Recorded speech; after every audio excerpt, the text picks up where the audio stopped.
So, The View finally addressed their embarrassing celebratory reaction to news that Donald Trump instructed ex-National Security Advisor Michael Flynn to contact the Russians. It was under the impression that this occurred when Donald Trump was a candidate during the 2016 election. Cue the champagne popping on the left.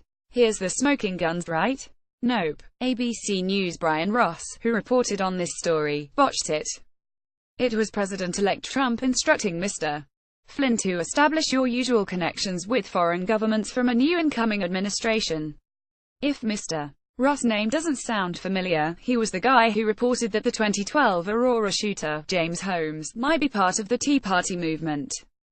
Wrong again, Mr. Ross. Wrong. Again. This video of Joy Behar cheering the Flynn news this morning is a good case study for how partisans disseminate information. She has only the smallest, most basic idea of what has happened, and she treats it as a game changer anyway. You wonder how fake news spreads?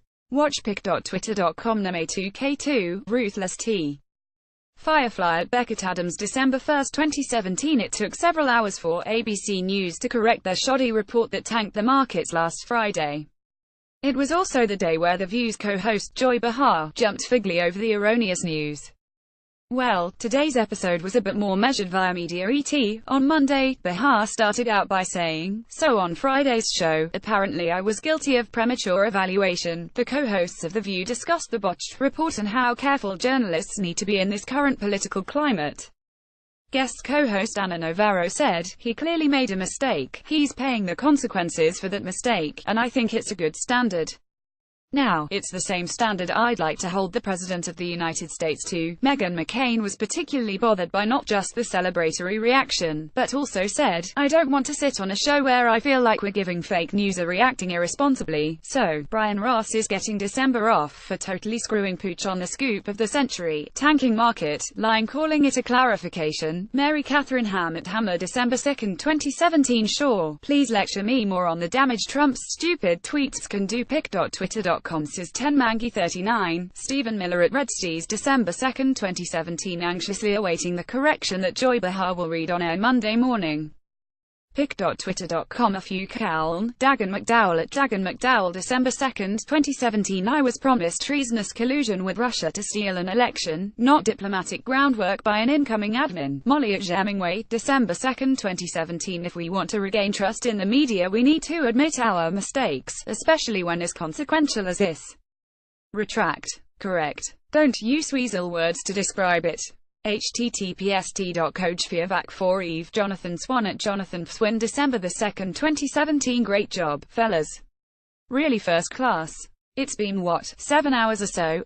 On a Friday evening. Spectacular. https://t.cofsaxamvu Ed Morrissey at Ed Morrissey December 2, 2017. Yeah, this come to Jesus moment comes after Behar's moronic celebratory antics, but whatever.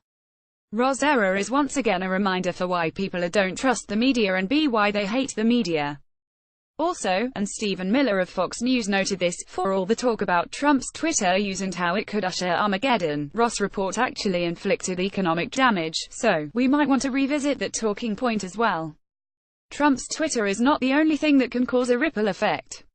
Ross has been suspended for a month without pay over this flimsy story. Here's the network's correction. During a live special report, ABC News reported that a confidant of Lieutenant Gen. Michael Flynn said Flynn was prepared to testify that then candidate Donald Trump instructed him to contact Russian officials during the campaign. That source later clarified that during the campaign, Trump assigned Flynn and a small circle of other senior advisors to find ways to repair relations with Russia and other hotspots.